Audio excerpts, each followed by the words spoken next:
चलिए बच्चों देखते हैं पीएफपी 2.27 का क्वेश्चन नंबर 4। ठीक है ना। ये सारे क्वेश्चन एक ही पैटर्न के, अभी यूनिट एंड मेजरमेंट जो अपना चल रहा है चैप्टर, उसके ये वाली पीएफपी है 2.27 एक ही पैटर्न का क्वेश्चन है। और बस आप इनको प्रैक्टिस करते जाइए, बहुत आसान क्वेश्चन है, कोई ऐसा टिपिकल नहीं है कि आपको परेशान होना पड़े। ठीक है ना। मैं बहुत मेहनत से आप लोगों को ये करके दिखा रहा हूँ, तो आप लोग बस प्रैक्टिस करिएगा, बहुत आसान है, कोई इतना टिपिकल नहीं है कि आप लोगों को परेशान है। ठीक है ना। चलिए देखते हैं क्वेश्चन नंबर 4 क्या कह रहा है। The surface tension of water is 72 centimetre upon centimetre, express it in SI unit. ठीक है ना।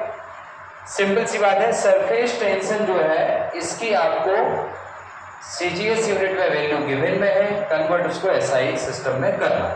ठीक है ना।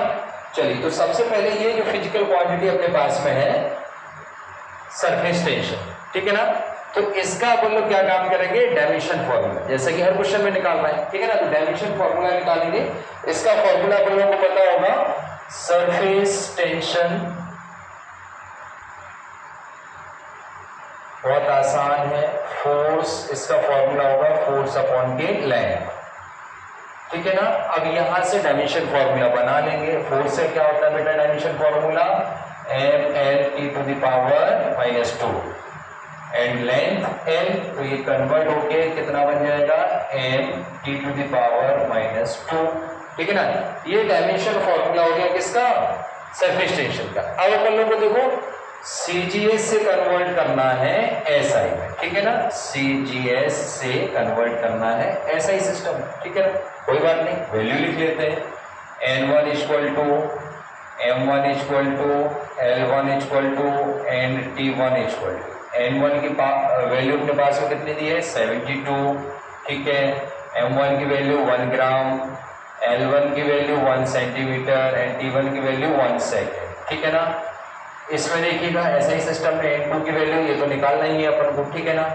N2 की वैल्यू अपने पास में क्या है, 1 kg एंड L2 की वैल्यू क्या है अपने पास में, L2 की वैल्यू 1 मीटर एंड T2 की वैल्यू 1 सेकेंड। ठीक है ना। अब क्योंकि देखिए यहाँ डायमेंशन फॉर्मूला क्या है, M और T, ये दो ही चीजें हैं यहाँ पर, तो L की अपन को यहाँ पर कोई जरूरत नहीं पड़ती। ठीक है ना। लेकिन फॉर्मूला लिखते हैं और फिर सॉल्व करते हैं, देखते हैं क्या होता है formula. N2 equal to M1 upon M2 power A and L1 upon L2 power B, T1 upon T2 power C।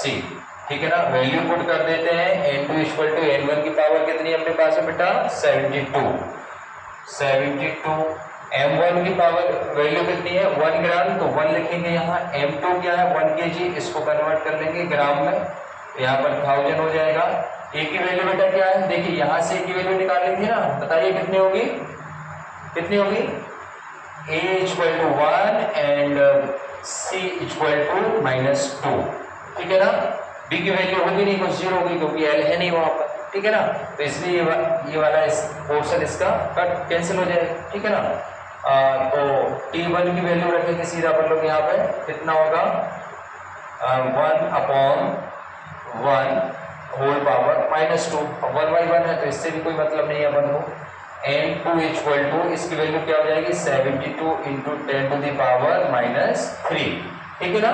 SI में कन्वर्ट करना था, सीजीएस में अपन को दिया था, तो क्या हो जाएगा ये, न्यूटन अपॉन मीटर, ये N2 की वैल्यू हो जाएगी।